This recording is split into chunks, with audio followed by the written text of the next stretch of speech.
এই কথার প্রেক্ষিতে ইতিমধ্যেই আপনার বিএনপি একজন নেতা বলছিলেন যে আমরা দেশের জন্য জীবন দেব, ভারত বাংলাদেশের 1 ইঞ্চি মাটিও দখল করতে পারবে না।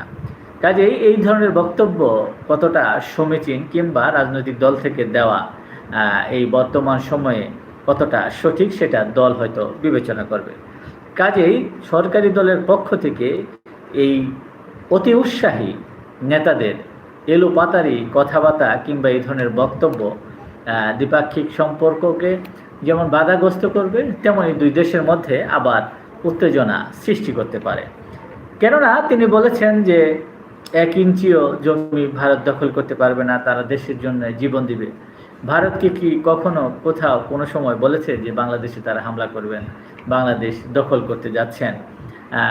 এই ধরনের কোনো কথা তারা কি বলেছে? তাহলে এখানে জীবন দেওয়ার প্রশ্ন কেন আসছে? কিংবা ভারত এই দেশের মাটি দখল করতে পারবে না, এই প্রশ্নগুলো কেন আসছে? কাজে এই যে অতি উৎসাহী কিংবা ভাইরাল হওয়ার প্রবণতা কিংবা কোনো নেতাকে খুশি করার জন্য যে